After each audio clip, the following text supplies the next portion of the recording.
Tuni Jiri&Tml KSO General Election 2021 kibol nadinga silay menahe Tribal Community Hall Marveng Zirbang mga actor may takat ng medan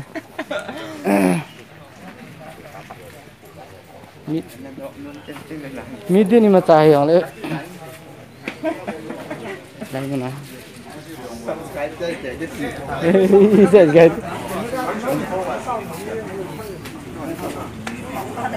mamkay ho Kino headquarter president KSO Vice President Kukin Jiri&Tml Women's Society lang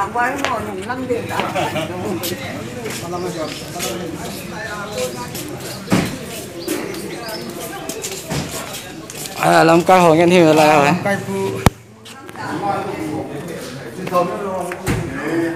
Ini lah nang vlog kamera dote ye. Dote dengan General Election 2021.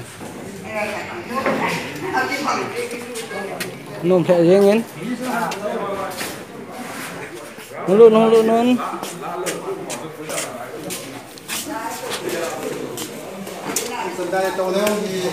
Tôi setel kibol lai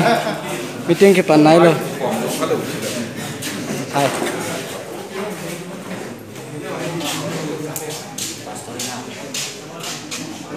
Atau meh?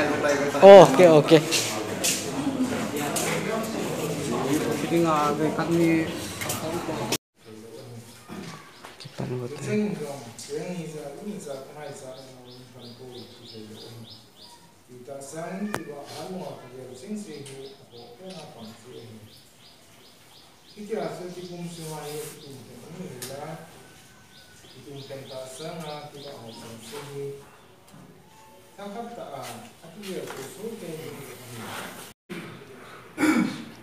Jiri&Tml Secretary Report.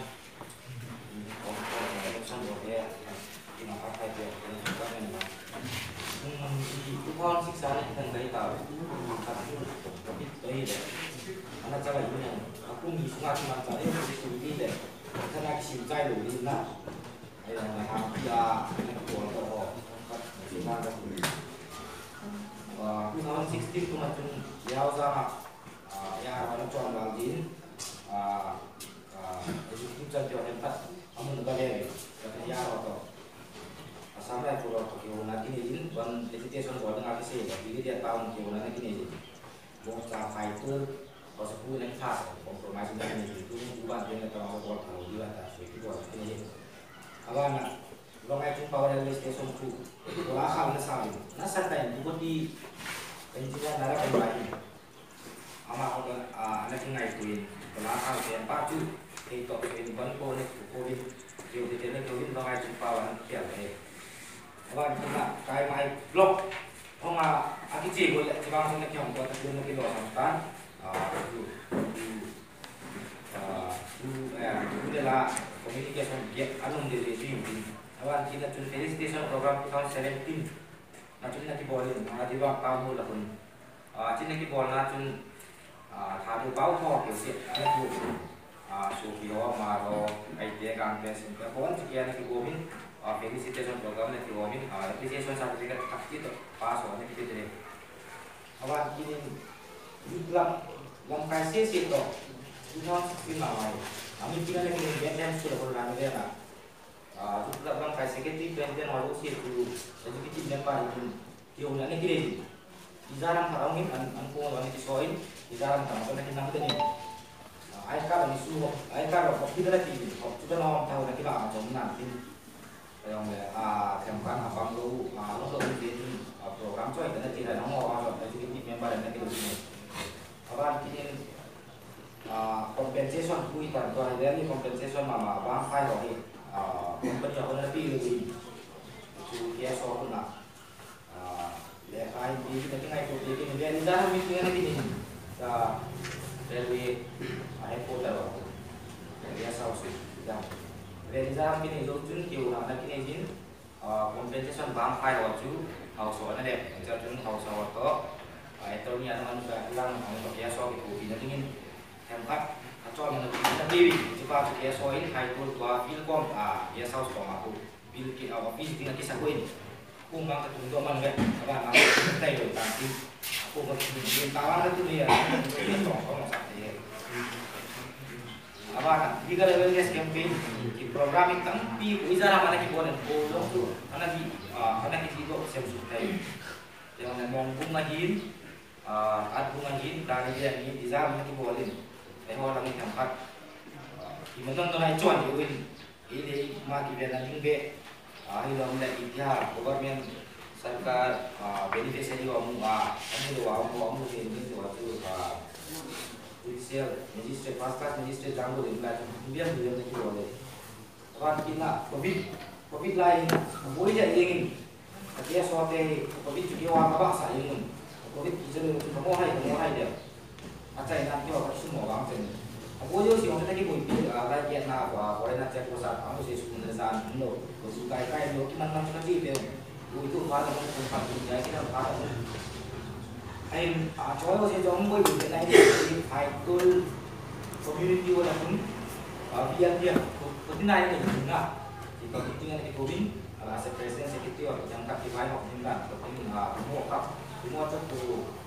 pada government masih mau jadi itu ini sebelum itu tempat langsung dia tim tu dulu ada makan ada semuanya kawan kita pun banyak nak dia buat ini ban bol orang official kali buat kita ngomong saya yang lain lah ban ke bola tapi anak ke bola malu awal ini bang kalau ini kita hamil ini bolin semua minang di ke bola itu dia minang di bolin nanti kita jadi lihat tentang ini yang kan boleh kalau sama tu nunggu abang deh di pintu kesehatan covid relief covid wilayah tu high deh orang semua dalam terlalu kami yang kacau itu high deh dia tu namai jadi itu tempat untuk menghubungi WhatsApp nama saya kahin suruh ini dan kita sang ahun kalau kasih nak pelajari sangat saja lah tapi ini dijual kaki pandai ini agen ini asa kan para guru ini mau ini duit yang ada atam dia ni orang kalau nanti tentang lu kira orang tu nggak kita tu itu baik dia ucap sakit tidak dia ucap cari biasa ini presiden Twitter kan ini tahu kemarin kanan kita nak boleh dengan sudiong ya kan nonton ini dan nếu kanan lagi kan nếu ta trả sự phân nào thì anh cái xung đột đây do chủ official cả đi qua đi trong cái team do team đi team chúng ta làm đi chúng ta có thể làm cái ai cũng là cái một hay như vậy vâng ví dụ như thế là trong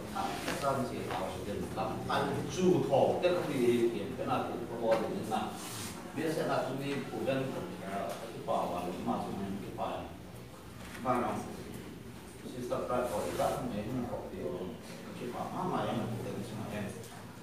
ta bảo cũng hello lại first time thì cái hình cái số được có nào phải ta sản xuất sinh chỉ em làm cái tầm đó thì nó có tao là để trong biết mỗi người này họ xây dựng cái cô máy may thằng này dùng cái này thì họ biết thế lúc first time mình sẽ tập lại của nào thà nó biết đến phòng học thì cái có cái súng có đấy cầm cái thì riêng cái hiện cái nó có sao những cái việc mà thì cái nào sẽ cái kèm này là làm bé nó về vào thế bảo cái tiếng là hospital là nó chơi thì hình súng nó mình nó còn dễ đâu ta làm việc để đâu vậy cái này nó là dễ quá nè cái nó sống sót rất là dễ nè nó có cái bọn học sự đấy người chủ đầu sau còn những ngày chủ đầu thế đó cái dòng tin thì lo thế nào cái rồi cái tiền cùng qua cho nó phụ thế đâu cái điều phải lo phải thế sao tàu đua sẽ bao giờ phải tập cái này được ra và cũng được cái này được mà còn lại bắt cái fan này bò rồi phụ kim chứ không nói bò cả được rồi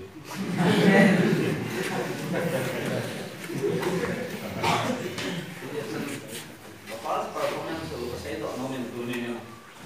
false performance itu dunia kok karena orang kita deh sama sama mình khát lòng mình khát hiện rồi ta thì sẽ đi về hiện rồiจะđi mà sang hiện ní cái số mà hiện mà là anh mà ở chỗ làm khát số có gì đấy cái gì họ có mà cái gì cái số sẽ thành có nặng khát là cái gì hiện rồi nó xin gì này cái gì sẽ này cái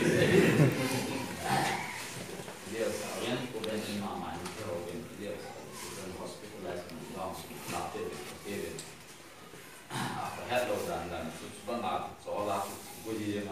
sami itu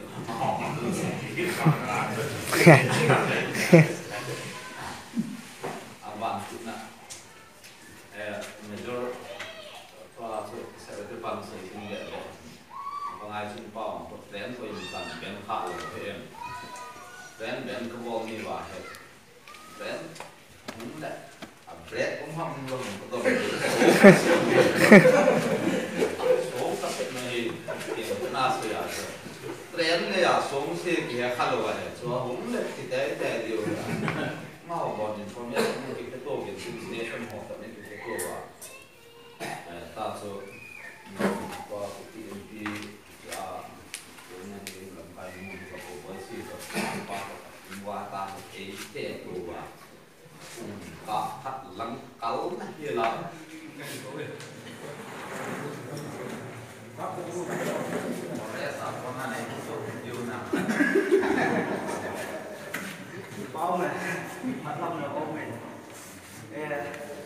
thì để lại cái gì nào cũng được thì bao mình thì không bao này cái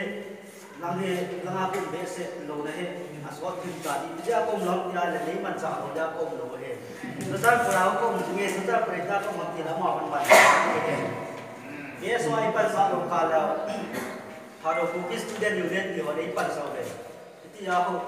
cái gì đó cái đào thì lâu hết thì chỉ lăng hin thì không khác bé có đứa ông hành lăng hin thì ông là thì trong cả target này thì ông này cái mong mong hết nhưng mà cái mong hết lăng hin đi xuất cái lô ở trên này có quân lùng hay xe là sẽ ra một cái này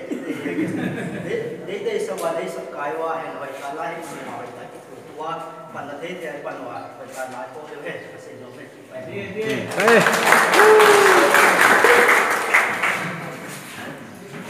Apa ni? Saya dah hubung saya, awak konsep tak tahu.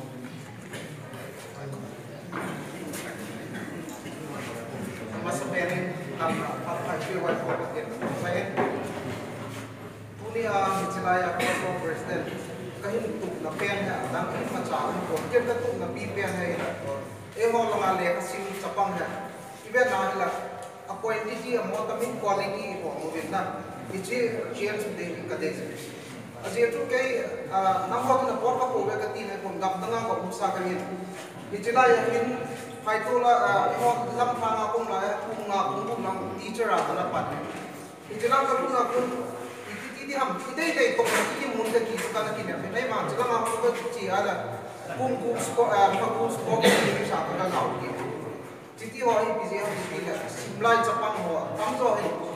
kain say mga tu point titi nga tamin le kasim hi tamu bin le ka ahin na bang ta sindo hi tampo bin na ichi pa ji ahin simlai chapang he hat ta sim ding ka de ji aji tu pi ham ti la simlai chapang he nam pi a dinga hom bi hi hi ichi ye tu nam pi hat to na ding la nam pi hat na dinga he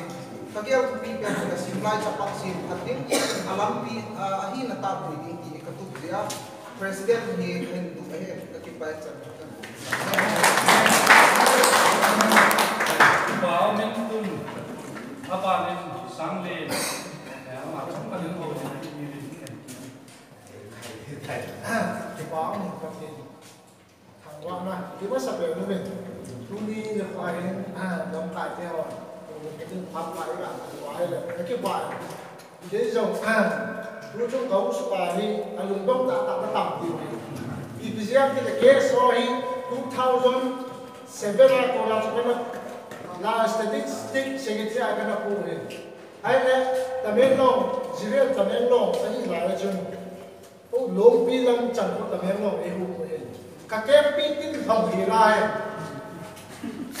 case ro adira tam kana la ai le kế là chỉ người đủ bị chỉ hết số cái nè hay là thì cũng làm ba chỗ cái hạ sắc đàn bao chỗ thì chúng ta làm chỗ sum lâm ba chén khách đồng quay mà chặt cái ý về địa quay hay là cái gì cả tháp và zoom cái nó sẽ là cái nó chỉ thì cha con chúng ta này về lúc gì hay là qua giờ sẽ cái gì qua rồi thì chúng ta là chỗ tránh biết được lại tránh biết bao nhiêu chúng ta áo nhau đi được rồi giờ ta game nào cũng nào bắn cái ball với áo to thím tụi mà dẹp cái cái phản cái nó chết cút cha tôi sẽ phải nói những điều mà tôi sẽ không biết lo làm cái nó giảm mình chỉ sao bây giờ cái số cái này bây giờ tôi đã hay EPCA nằm đâu mà mấy cái chuyện cái bài gì à gì chú cái nhóm hết mà số này chú à hay là chấp nhận hồ cho cái về này này student body khả năng cái vai của vai này để các sinh viên cũng lâu tay tập bằng học khả năng politics nhanh nhanh là thiếu xuống lúc này chúng ta biết ai có muốn này cả bố nó thôi school là school cho các nó bảy này ta luôn này chỉ là tôi nên khoa hay kiên chấp bằng họ ý thì cái bùi hôi hành này là cái dòng hết mà số khác này chấp bằng họ các bùi hôi bằng mà chỗ muốn đam trong xã trong cái tháp xuống ngoài bùi khăn đinh thu hong đinh thì chúng ta cũng giá cũng phải có một cái này thì rồi mà sắp tới là sẽ đi bạn kia là tôi đi được rồi nếu bây giờ vào cái bài đấy nếu bây giờ là cái bài này đó thấy chưa nó không nào cũng cái tay của ai cái văn là vô chút đấy bây giờ chúng ta sẽ tôi nó không nào bây giờ nếu cái số cái nó là vô cho hình nếu số cái nó hoài là cho hình đến được cho hình cái bài nên rồi thì bà cái president này chịu mai thì để như thế anh chỉ để cho ai phát triển một cái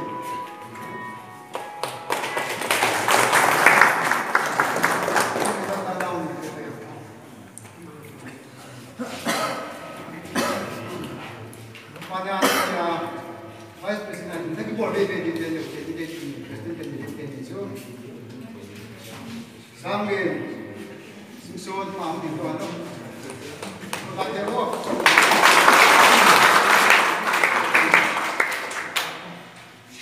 Father Senator Bonsai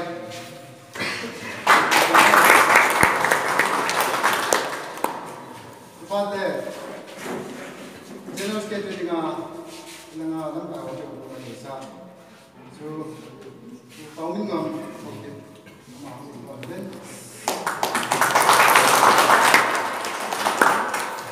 Father Secretary Organization Division and also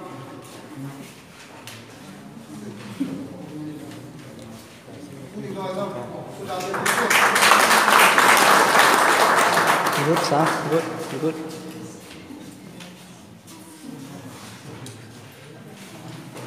Finally, Assistant General Secretary again, El Daidong, check. Assistant. So here, my head is in the belly on the mark.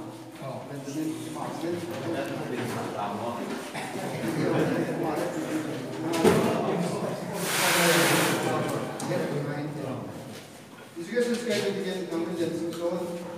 Ito ano? Commander Simpson.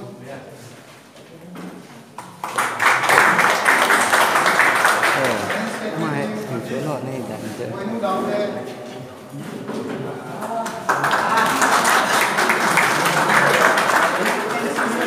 Assistant Finance Secretary again. My head,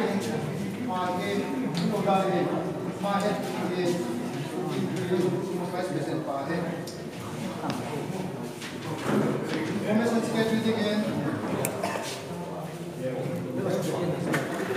Minta Maxim, minta Commission.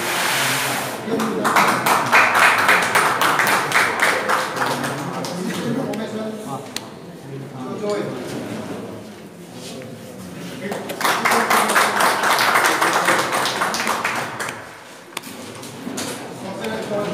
Apa ini?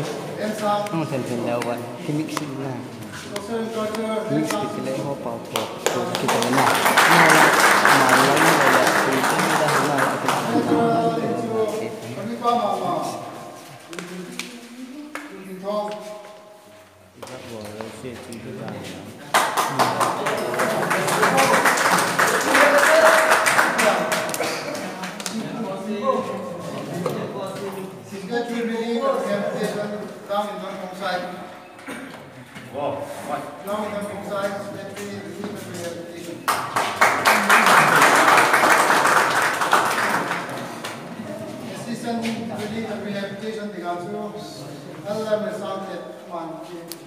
Panlawa nanti dah kemudian pandala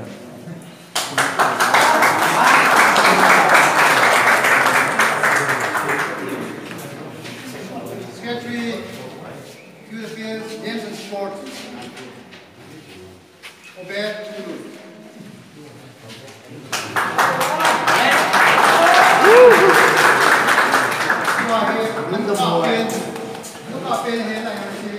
Important pen.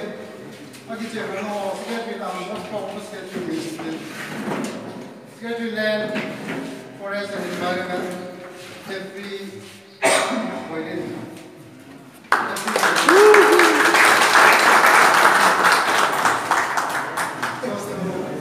Sana okay no sana full so susi câu đó tại đi ta lên mà có tấm nó đó đấy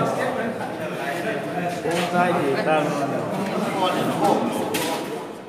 đây mà họ cũng thằng khen president case of the headquarter Letunia National Economic Officer đây mà nó hết 2021 2024 dengan 4 semua case of Jiri&Tml name of executive member dengan declare kandidat ini.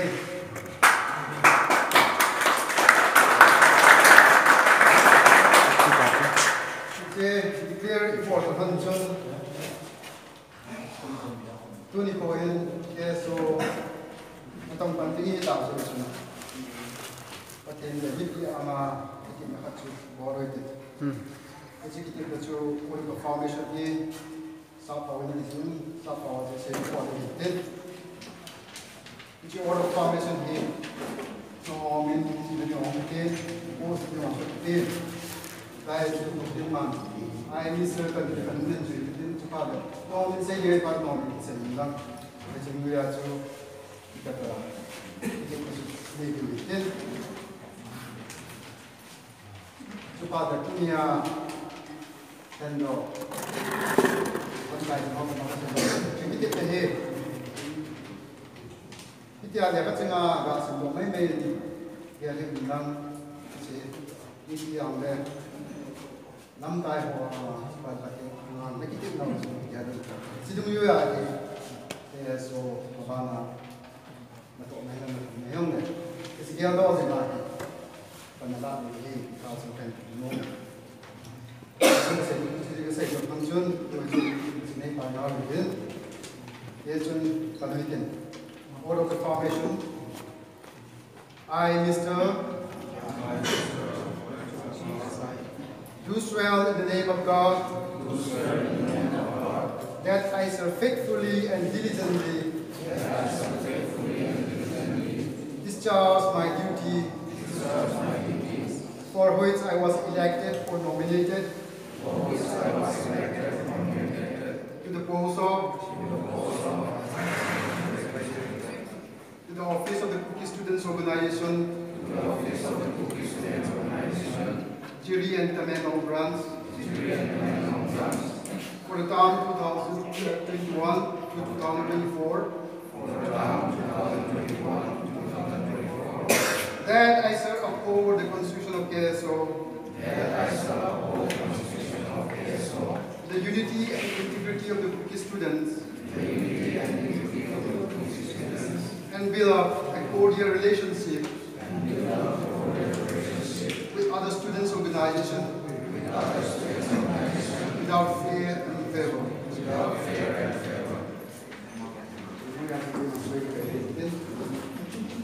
Department.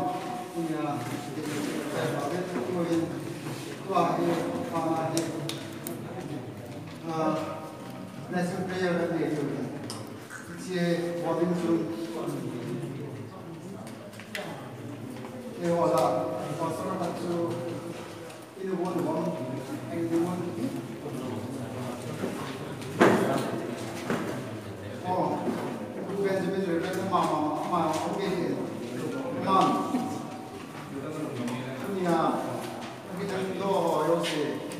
tao cũng không chịu đi làm đâu